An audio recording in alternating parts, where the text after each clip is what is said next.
My name is Peter McPherson, president of APLU.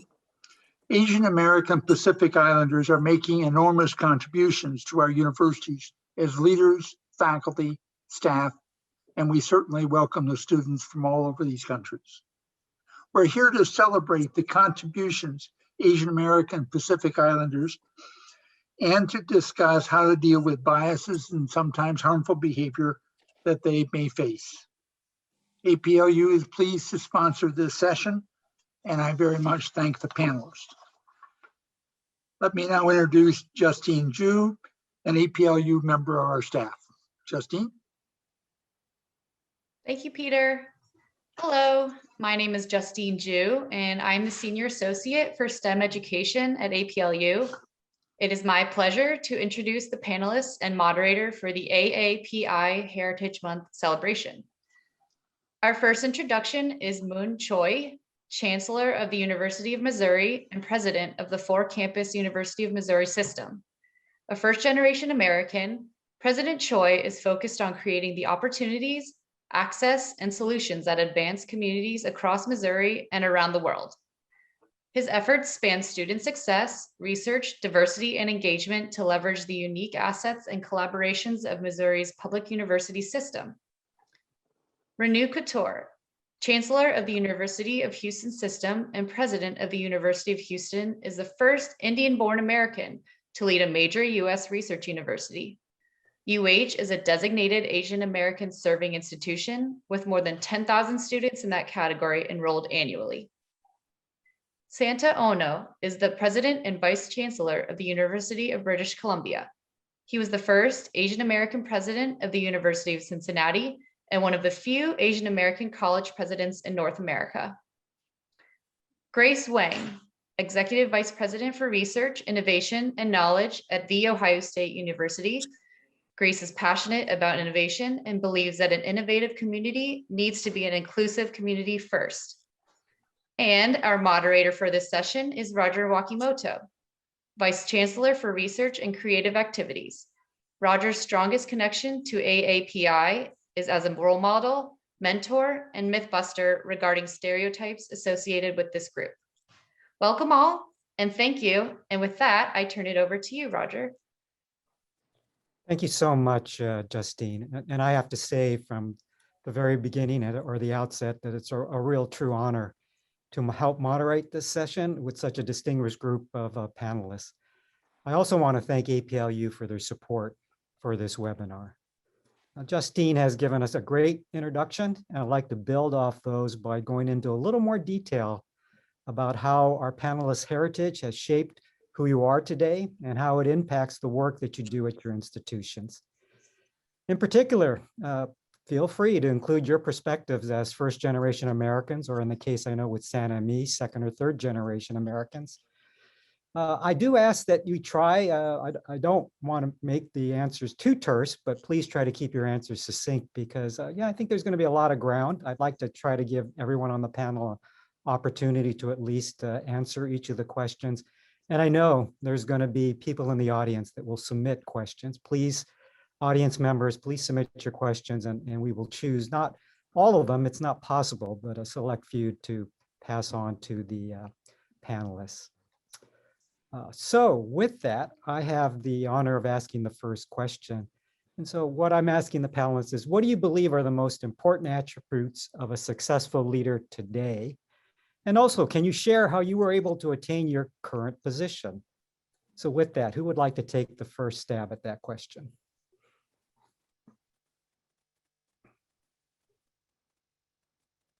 Let's have the most senior person take the question. I think it's Dr. Couture. You've been in your position the longest. Okay, well, I did not know that, but seniority does pay. So I am in my 14th year at the University of Houston. I have been only at 2 universities during my career, and I highlight that because it's important. I want to make that point.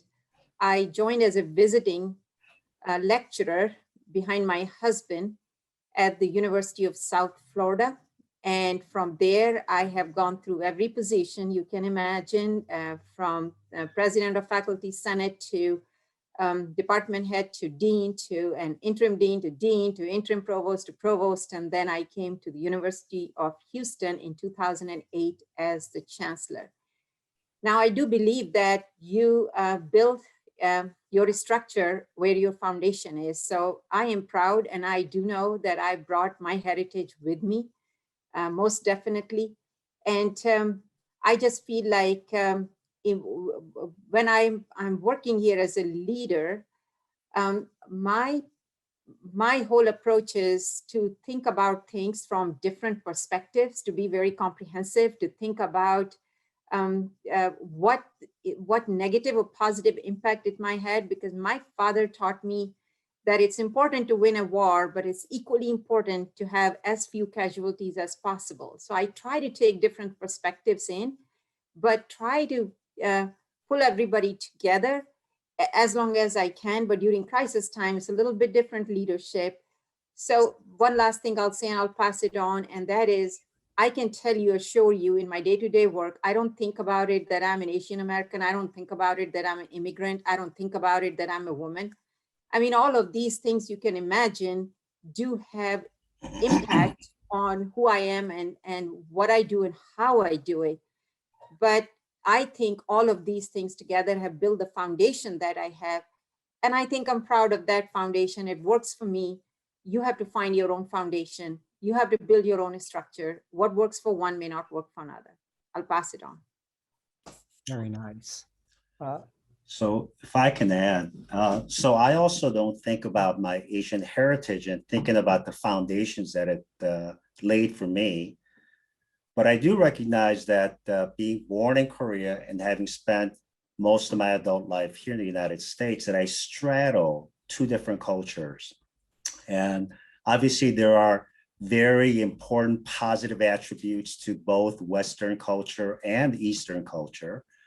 But sometimes I do find that there are conflicts. So in Korea, there is a term called kibun. It's making people feel a certain way where one is trying to maintain harmony and avoid conflict. There's also the age hierarchy in Korea. And both of these items can come into conflict when one is trying to make decisions that may be difficult, may be controversial. So trying to navigate those situations, I found my Korean heritage coming into my decision-making, but also recognizing that sometimes that it's unavoidable that we're going to have conflicts with those two main matters that I described. So it's a very important part of who I am. And I think I'm being able to take the best parts of both cultures. So with that, let me pass it on.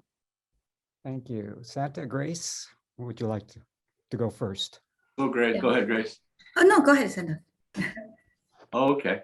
Well, my name is Santa Ono. I'm the president of the University of British Columbia. I'm in my 10th year as a president. I was first president of University of Cincinnati in Ohio.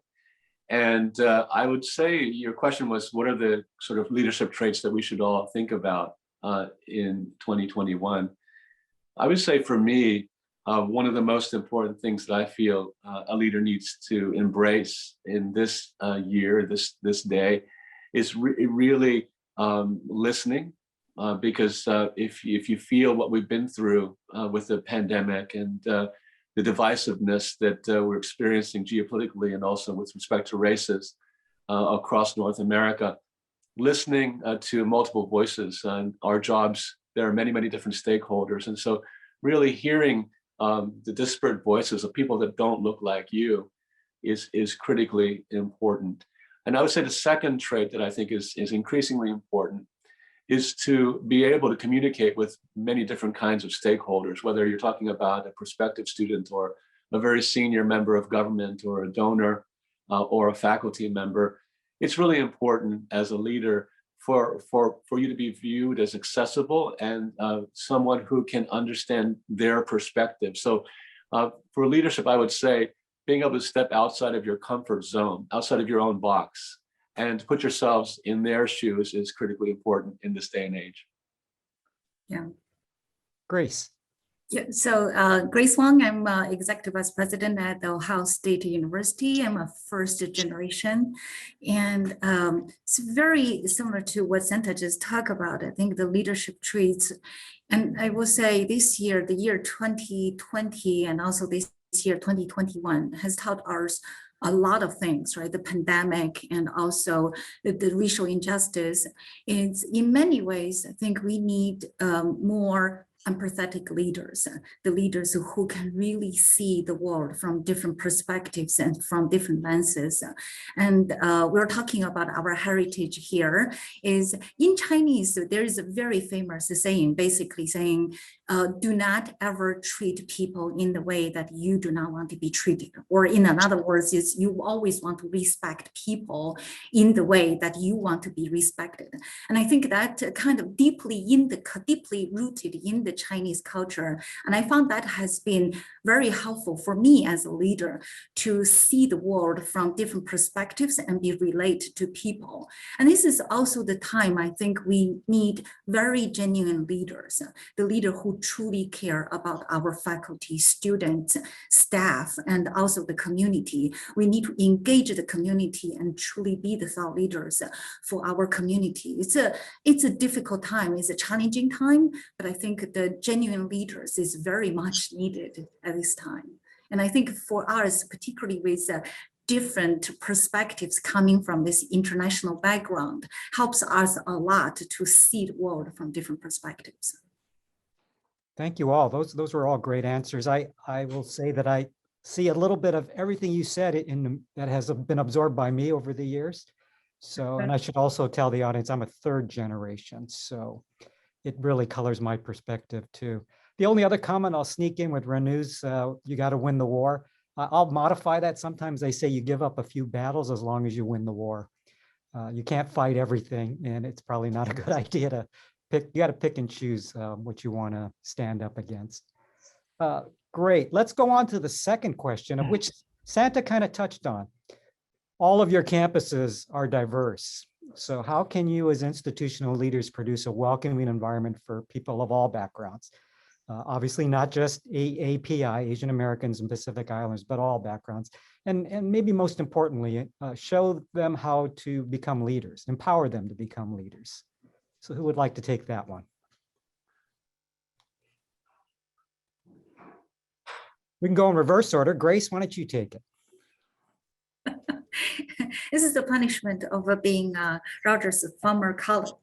And so I will say in many ways, we need to truly move from representational diversity into the true inclusive culture. And AAPI is a great example, right? The AAPI community is not underrepresented in academia. Actually, we are very well represented in terms of the numbers and percentage. But the thing is, do you think our AAPI faculty, students, and staff feel that they are included? That's very different. That's a very different question. And people use, I think someone used that analogy, just being invited to a party is very different than being asked to dance. That's two different things. And so how do we truly empower that kind of culture and start enable the changes? And one thing is, it really starts with everybody. When we look at the culture change, you just think about the culture change in America in terms of diversity and equity and inclusion in the last few decades. It starts with the macro environment, start from the department, from the peers, from the mentoring, from everyone, and how do we make sure we empower each other, and so make sure that people's voices are heard, and at the same time also gave professional development opportunities. Just think about how the AAPI and also all the other minorities having the leadership opportunities or other development opportunities. We just need to provide those opportunities to them. Great. Santa. I'd say as a leader, you have to be very intentional. You're absolutely right that all of our institutions are very diverse, not only in terms of ethnicity, but also beliefs and sexuality and many different definitions of diversity.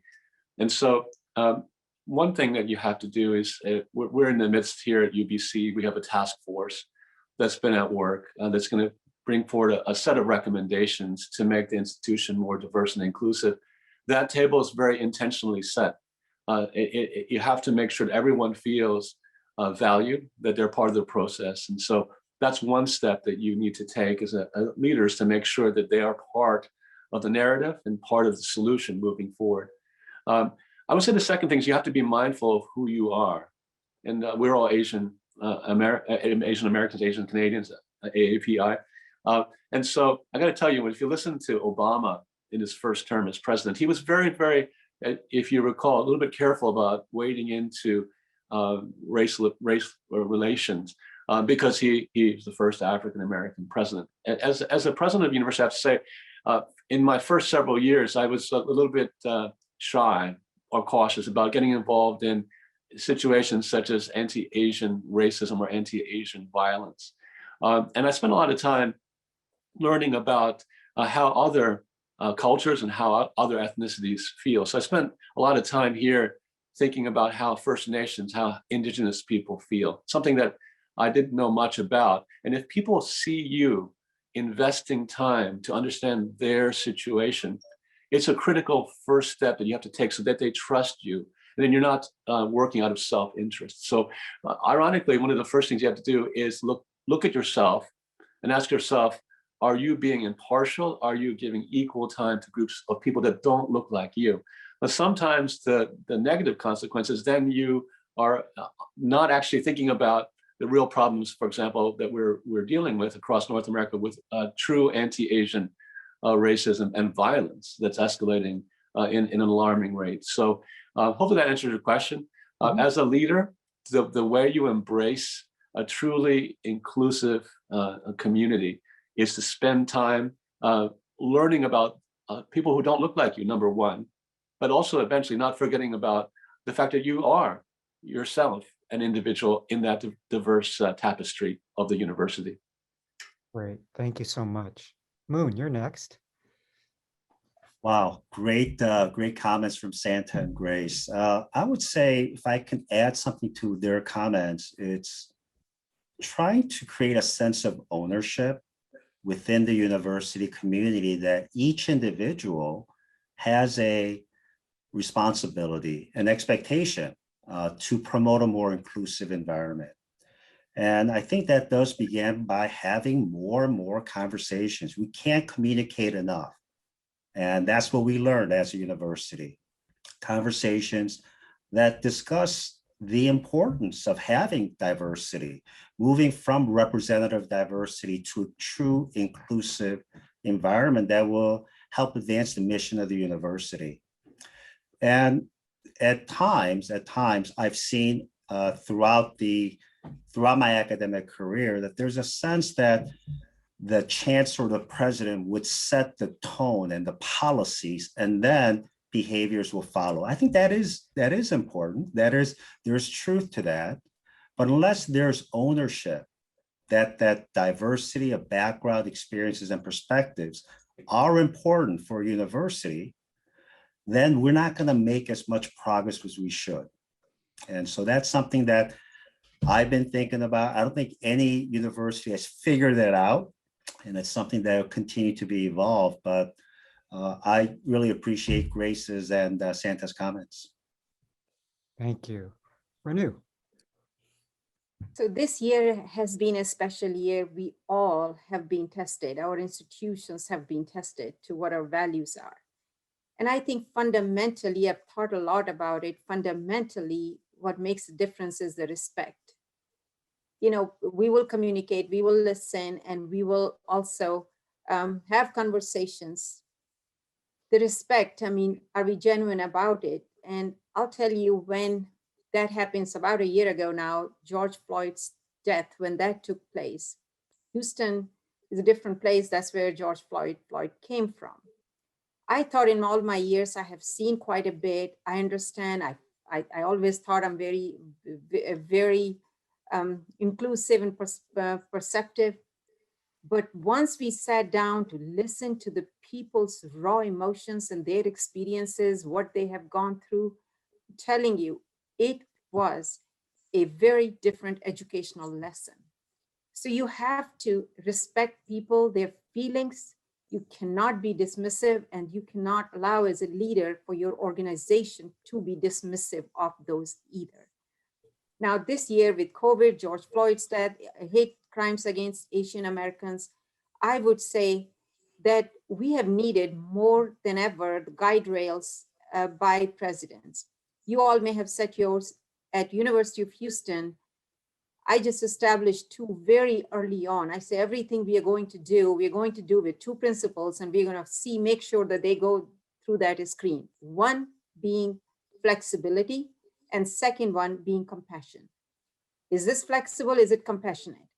We will continue to do that. And we have done very well with that. Now, as we transition, we've set two guide rails, and that's what we're going to look at our decisions. One is our core mission, and the second one is commitment to our strategic plan, which by the way, got developed and got introduced during the pandemic, entire year. So lastly, I just want to say, just leave you with this thought, that it's very often during crisis time, people are expressing their frustrations. And so what you hear may not be what you hear. There may be many layers of emotions behind it. And I think it's important to provide avenues so that those layers can be peeled off.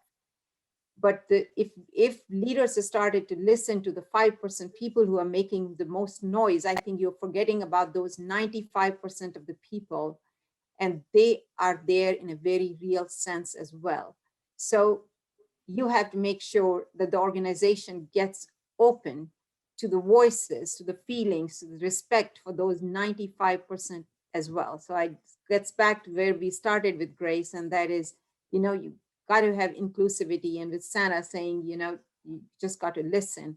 And we can't just do enough of that no matter how much we do. This year has been honestly emotionally exhausting, but it has tested us all. And I think we all have stories to tell what worked, what didn't work. Fantastic.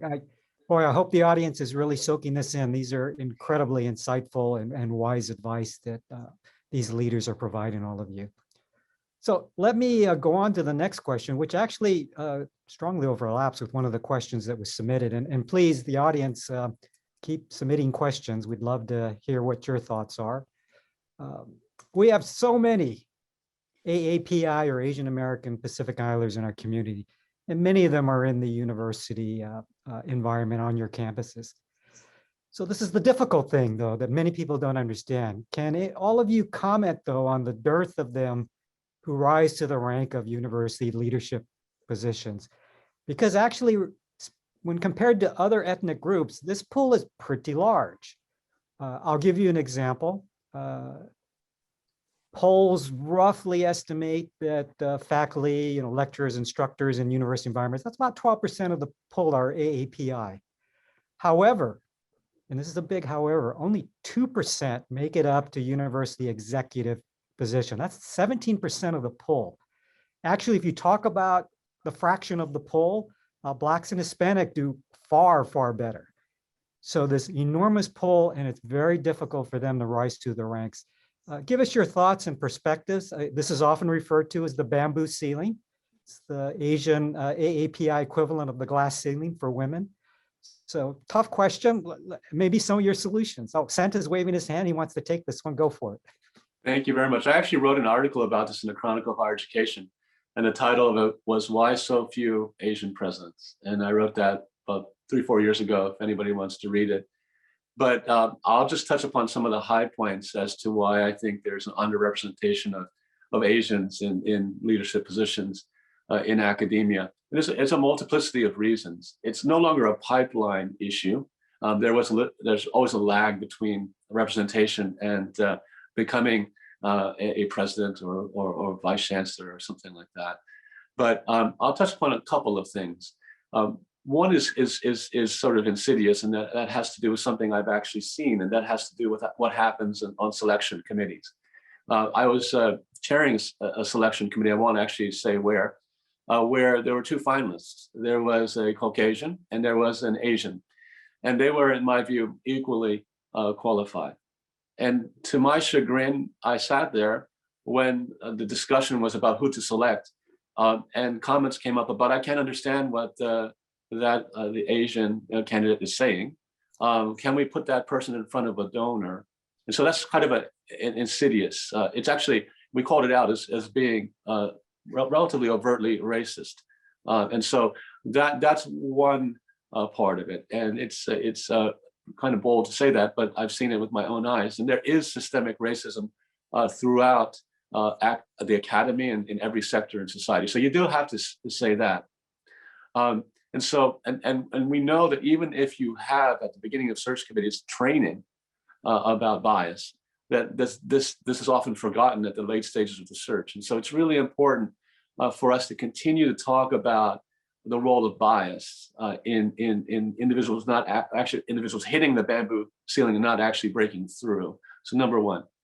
Number two, I would say that part of it has to do with the importance of mentoring and nominating individuals. If you go to the faculty clubs or different associations that many of us are members of, you know that people are nominated for inclusion in societies or nominated for presidencies or for provost positions. And we have to build that culture.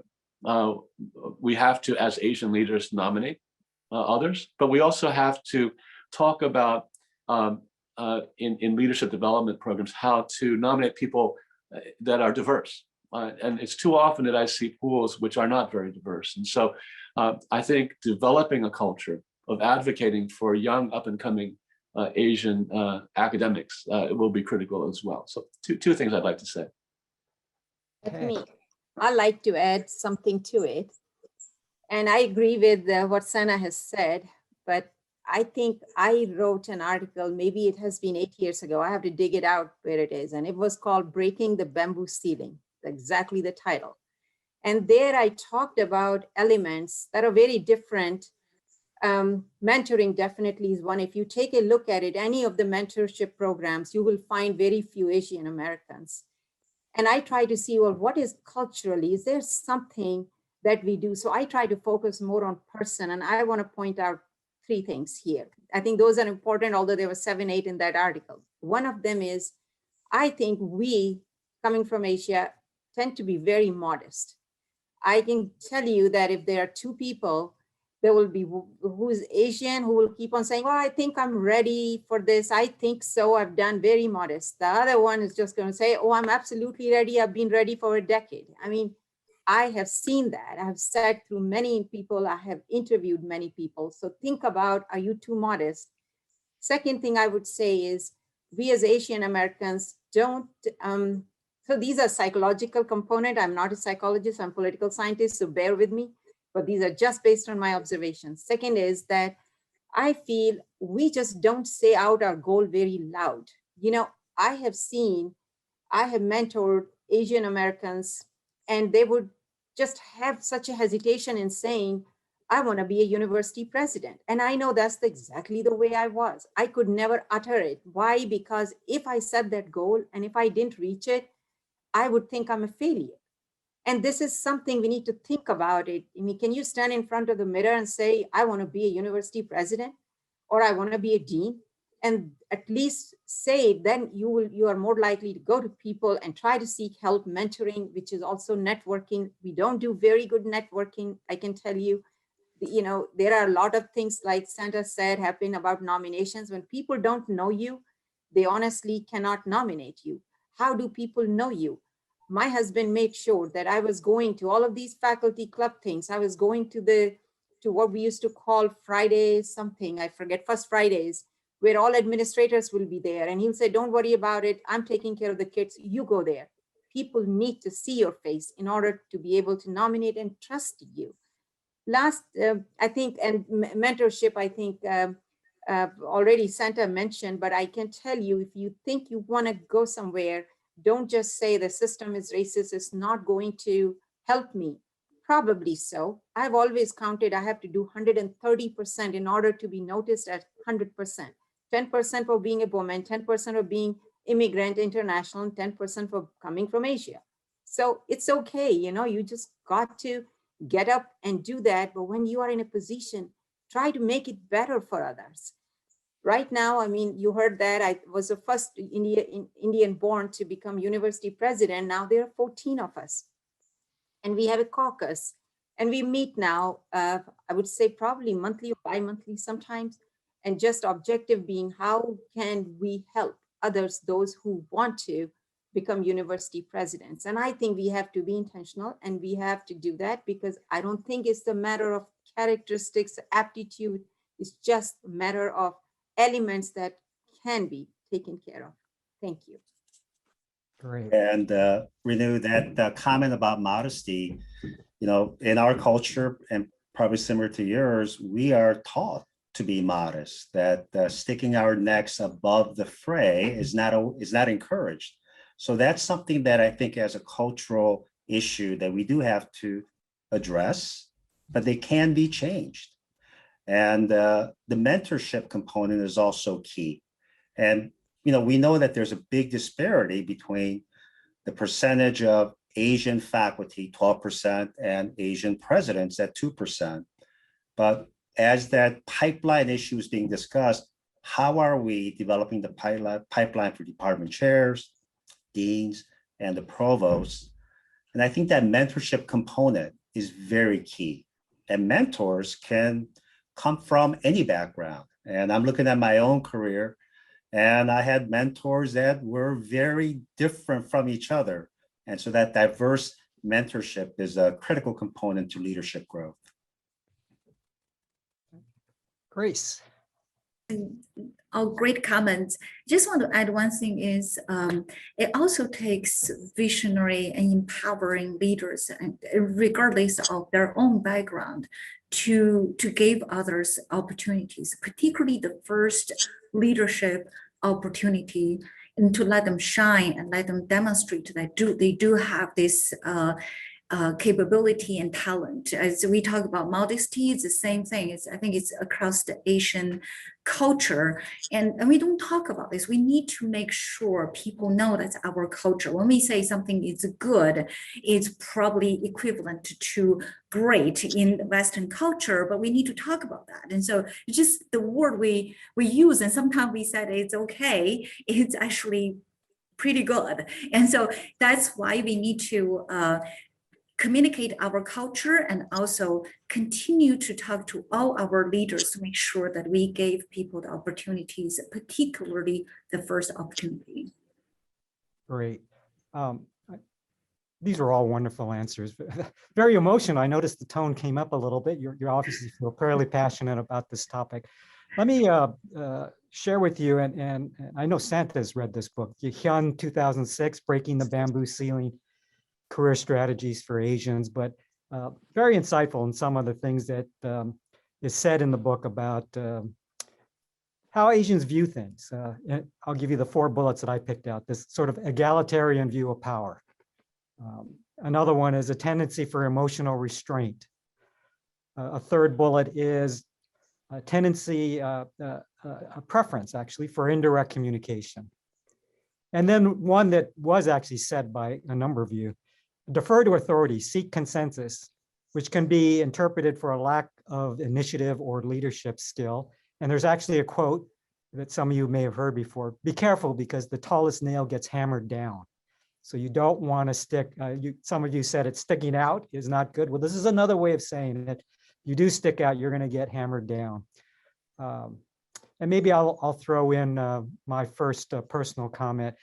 I will say that being a 3rd generation Asian American, I'm now distant enough from my Asian American or Asian roots that I guess I don't have any hesitancy speaking out. I don't mind having someone at least try to hammer me down. They're gonna have to try really hard, but I'm still gonna say what I need to say. So it is something that you learn with time and as you become more ingrained into this society. So these questions get a little bit more difficult, and some of you have already talked about it. So let's move on to the next question. Currently, the biased and stereotypical and negative rhetoric around the origins of COVID-19 and the tensions with China have quite honestly resulted in hateful rhetoric and an increase in Asian violence. And I'm not saying anything that you don't already know. Of course, what really hurts me terribly is it's amazing that a lot of the targets are very senior people and women. I mean, the ones that are, you could argue, are the most defenseless. I don't get it. I simply don't get it. But in addition, there's something else going on too. All of you are aware of foreign engagement that the federal government has been focused on over the last several years. And as an example, the government is worried about theft of IP going to other countries. And I think all the panelists and I and the audience can agree that's something that is important to protect. We don't want that to happen. But one of the fallouts of this has led to accusations of racial profiling among our faculty. Certainly I've heard it here at UCLA, where they feel like they're being targeted for no reason. They don't think they're guilty at all. So can you tell us how this situation has impacted you and your particular institution? And are specific things your campuses have done to mitigate the rhetoric and violence while also supporting and uplifting the AAPI population? So long question. I hope I was able to explain it. And I think, Moon, you're one that has not been able to respond first, so I'll turn to you. Well, thank you. Yeah, some of the violence that I was able to observe, especially from the media, has been very disturbing. And I want to go back to the word empathy. And I saw a video of an Asian woman being kicked to the ground in New York City. And there was a video from the lobby that showed staff members within the building lobby that were watching and eventually just closed the door. And it wasn't their mother that was getting beaten up, but it was somebody's mother. To be able to say, this is wrong, to stop it, to call the police and provide support for the individual was the right thing to do. But at that particular moment, that empathy was lacking. And so my students here at this university have also seen videos like that, have personally experienced interactions with intolerant people, where our students would go to a local store and would be told to go back to China because they brought the COVID flu with them. And for us, it was very important to share with the students that we care about them and that those behaviors that they experienced are unacceptable, and that after investigation, we will hold those accountable. But I think it's the first gesture of saying that we care about you and we feel bad about the interactions that you had. I think it was a very important first gesture, but obviously not sufficient. We need to create an environment where people who bring their incredible ideas from countries like China, India, Korea are welcome in this country because of what they contribute. And so that dialogue is continuing at our university. And I'm sure we're going to have more incidents, more need for dialogue, more need for education that will improve the environment as time proceeds. Okay, Santa, I see you waving your hand again, so I'll recognize you. Thank you. I want to say two things. First, I want to talk about anti-Asian racism and violence. Although the incidence has gone up several hundredfold, sometimes even 700-fold in a certain metropolitan area, it's not a new thing. If you just think about the internment of Japanese Americans and Japanese Canadians, if you think about how Chinese immigrants have been treated with head taxes and things like that, there's a long history of anti-Asian racism. But it's certainly something that is top of mind now. Many of our universities have many either domestic Asian students or Asian international students. And on my campus at UBC, an Asian student was actually attacked outside a grocery store on our campus. And so it's a real issue.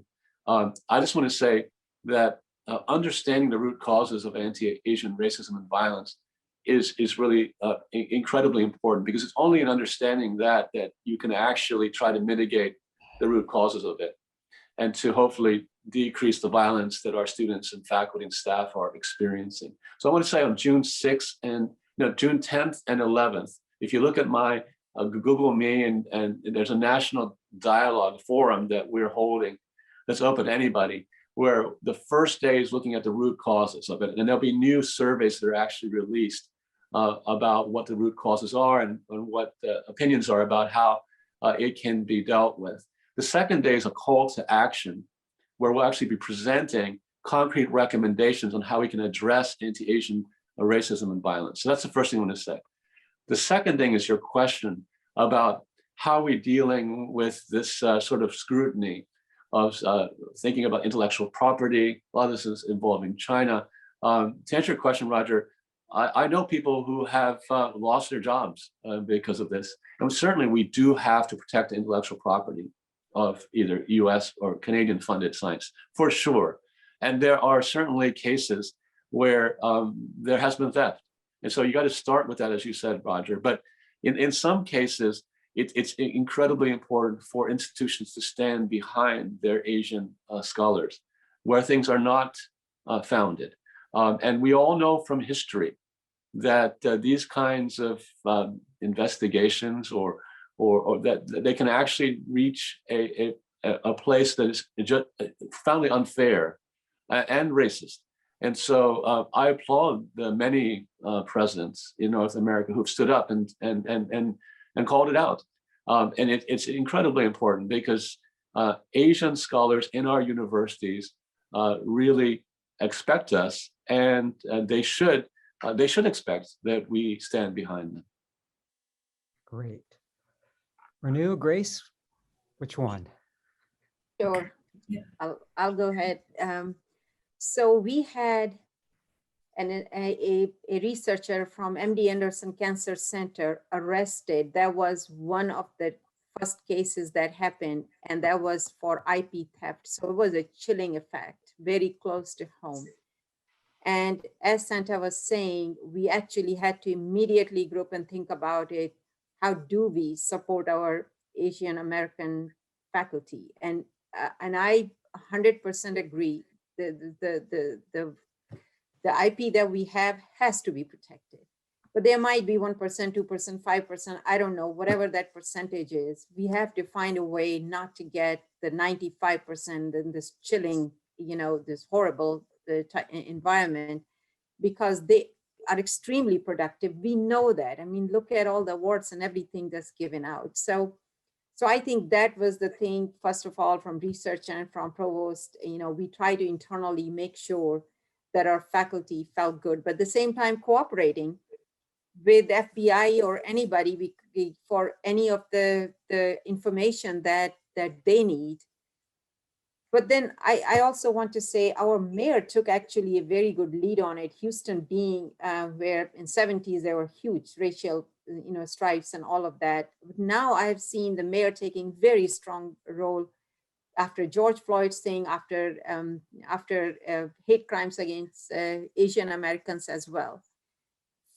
As for the university, I've been more concerned in terms of students too, because you can have small group meetings with the faculty, you can reach out to them. It's just a little different, but for the students, the message they get is as much from outside community as it is from the university, just because of where they are and the circles that they are in, and particularly international students. So reaching out to them in a very personal way and trying to make sure that they feel okay, I think was important. Reaching out to the consulate and try to see how we can work together to have this message out for international students. We started conversations, and many of the faculty and staff said that they've never had a conversation in 10 years. And I thought, we've been missing out on this. We should have been more sensitive all along. But we have now several conversations about it.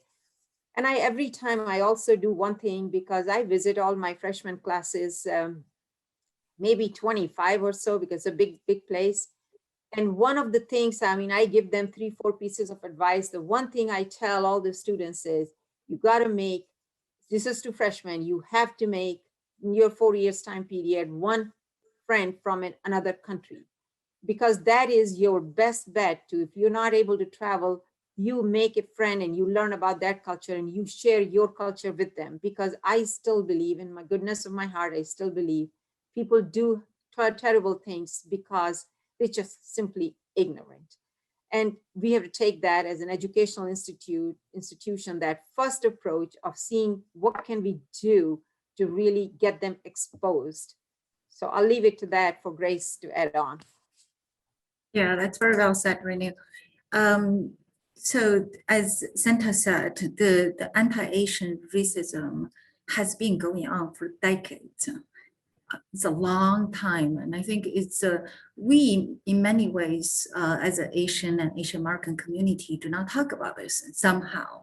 And I will say the positive change this year is we started to talk about it, including right now, and that gives a sense of hope. I think it's just look at the how we talk about the diversity and inclusion issues with African American community, with Hispanic community. I think we need to have those difficult dialogues.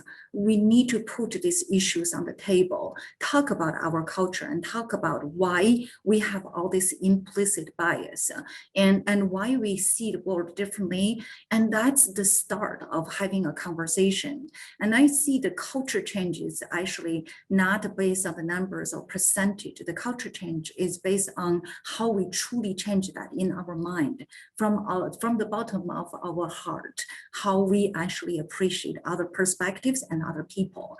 And so those conversations needs to be started. We at Ohio State, we have been having multiple conversations from how to drive changes in the STEM education, improve the diversity, and how to engage our faculty, students, and staff members.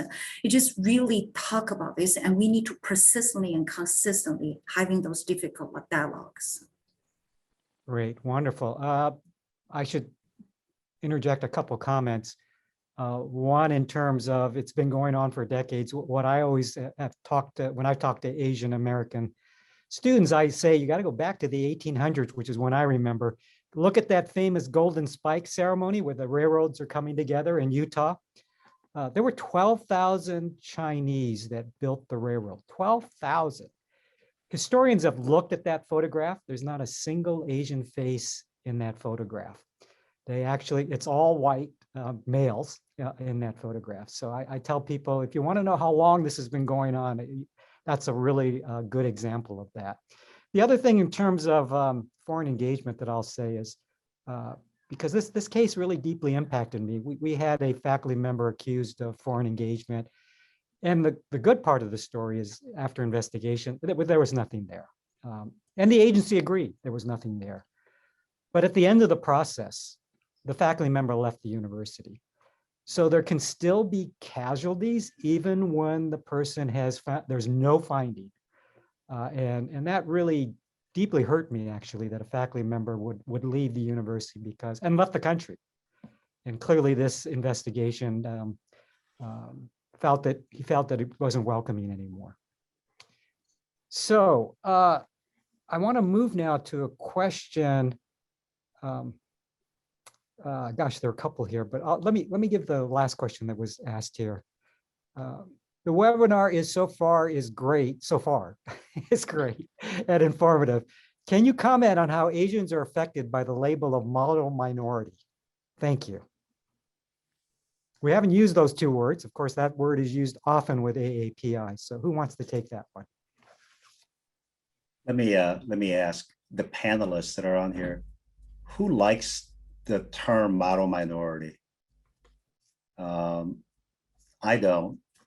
I think it's a generalization and it's grouping. It's a collective of individuals with very diverse backgrounds and very diverse perspectives. And it also continues to foster the myth that Asian Americans will accept the situations that they're presented with. And I think that is improper.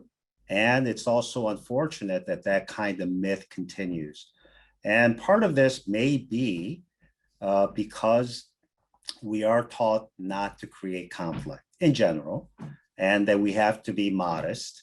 And I think because of that, perhaps we're not, as a group, not taken as seriously as some other groups. And for me, I don't like the term model minority because of those connotations. Yeah, I and I think think the, oh, go ahead. no, go ahead, Grace. So the model minority, the word itself is really a stereotyping. And it presents as a positive stereotyping. But when we talk about stereotyping, there is no such thing as positive stereotyping. There's nothing positive about stereotyping, let's put that way. And so when we talk about model minority, it's almost trying to imply that there are minorities who are not model and they can get better. And that's completely wrong. So that's why I will say, I never actually use the phrase and I never appreciate that. I really think that we as a community, that's talking about the truly inclusion, we should leverage and empower all talents and people from all background. It has nothing to do with model minority or not. We need to really tap into all talent.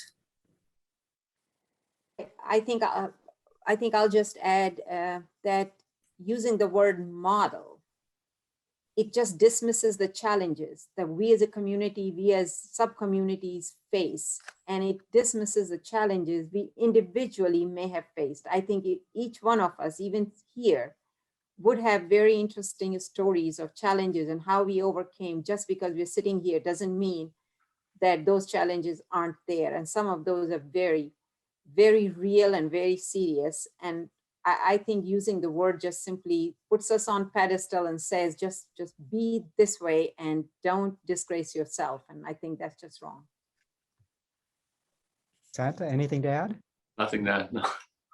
Okay, here's another interesting question, which I think is a good one. Let me sort of rephrase this. Asians aren't underrepresented, right? We are a pretty good fraction of the workforce. And so the question really is, we are well represented, but still feel like we're being ignored and that our needs are not being addressed. We're not the 2%, we're 12%, at least in the university environment. And some other work environments, companies, we could be a lot higher than that. So what advice can you give this person who has submitted this question? It's a tough one. It's a really tough one, but yeah, we don't qualify as underrepresented minority.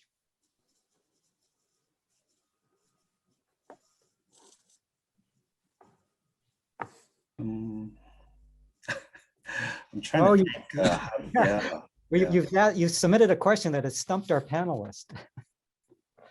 Well, so when it comes to the representation of faculty, yes, we are not underrepresented, but as you mentioned, when it comes to senior leadership positions in universities, Asian Americans are underrepresented. Mm-hmm. And I would venture to think that at the department chair, dean, and provost level, that is the case as well, that the pipeline is not there for that leadership growth. So it depends on which category of profession one looks at in terms of that underrepresentation. Okay. And So Santa's always waving his hand. I feel like Go ahead, Grace. yeah. I just want to add to what Winter said is we really need to, as a university, I know we used the word underrepresented minority for a long time, but this is the time to rethink how we talk about the diversity, inclusion, and how do we truly measure it? Because we talked about this earlier. It just being represented is very different than being included. So we do have a large number. I think do you think our faculty, students, and the staff, the Asian and Asian American faculty, students, and staff feel fully included? And also not only in the college, also in K-12. How do our children and the K-12 kids feel about their identity? So do they feel included?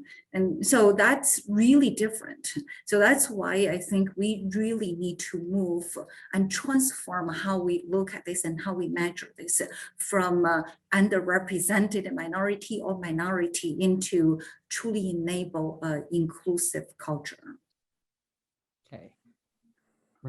Santa. please. So Roger, I'll say that we're actually doing something at University of British Columbia, which is really quite fascinating. It's also sad. Where we're actually looking, we started with the Faculty of Science, and there's a professor called Nainan Abraham, who's an outstanding microbiologist. And he's actually been looking on an evidence-based way at what happens. So it's true that if you look at the student body, if you look at junior levels, you'll see that the Asians are not underrepresented. But what the data clearly show is that as you progress through the ranks as a faculty member, or you're considered for a department head or dean, you can actually see that there really is a bamboo ceiling. And what's amazing about the work, and I can share it with anybody that's interested, is that faculty and his leadership has been key, was really instrumental in creating a set of recommendations on how to break the bamboo ceiling. Really not only talking to the search committees, but actually setting some expectations.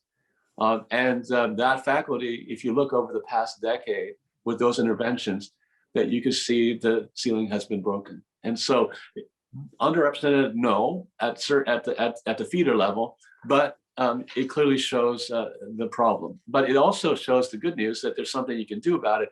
And now what we're trying to do is to scale that across each of the different, we call them faculties, you call them colleges in the US, how you can actually share that best practice throughout the institution and also with other institutions. So that's how I would respond, Roger.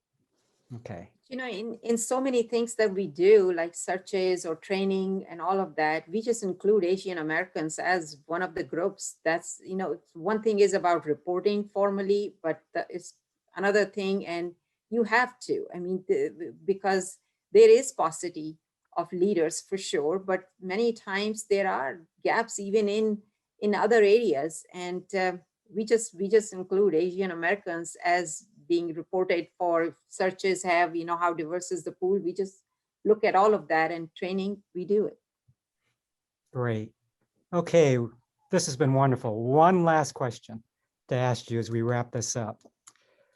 And by the way, the attendance has maintained at a high level. You've certainly engaged the audience. No one is logging off. And speaking of the audience, many of the people, if not all the people in the audience, are looking up to you as role models. If you had one takeaway message that you would like them to leave with, what would that be? So who would like to take that one? Santa's waving his hand. Go ahead, Santa. Yeah, you know, I know a lot of you are younger Asian faculty or students, and we talked about mentorship. And, you know, I just want to say, if any of you want to reach out to me, if you want any encouragement, my email address is sjo@ubc.ca. And you can direct message me on social media at UBCPrez, PREZ. And so I'd be happy to encourage you and give you some pointers along the way. Great. Santa, I'm going to be contacting you. Thank you. You know, what I learned from this just reinforced the important lessons of being empathetic, listening more, like Santa said, stepping out of the comfort zone. I think that's very important. And, you know, also be less modest, not boastful, but less modest, and talk about the skills that you would bring to a position, and take some chances. And that means that you may fail, but failure is not going to be fatal, but to move on, learn from it. And I can say for myself, there's been a lot of failures through which I learned, and that's a really important part of growing as a leader. Great. I think I'll give you advice which has really worked very well for me. I believe in what Maya Angelou said, and that is, and it's on my desk, I keep it, which is, don't allow yourself to be victimized. People are going to do bad things, wrong things to you. But if you continue to internalize it, then you are victimizing yourself over and over again. So there have been times when, you know, I felt it wasn't fair, it wasn't right. And I've cried my heart out over it. However, What you have to do is you have to refuse to accept what people give you if those situations come. Shake it off, stand up, and work hard. But that's only one part of it. The second part of it, which is equally important, is that when you are in a position and you are at a place, and you don't have to be university president to be in that position, because all of us are leaders in our space in some way. When you have the ability, try to make that system better so that the other people who are following behind you don't have to feel victimized. So you have both obligations. So right now, to all of you young people, I'll say life is going to be unfair. It just is unfair. Don't allow yourself to be victimized, and wait for the day when you can do something about it.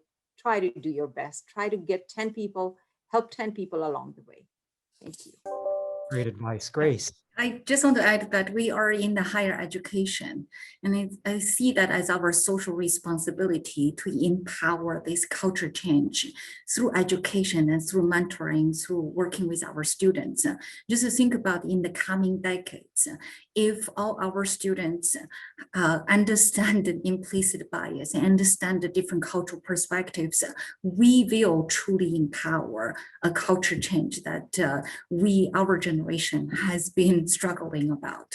So I think working with our students would be very powerful.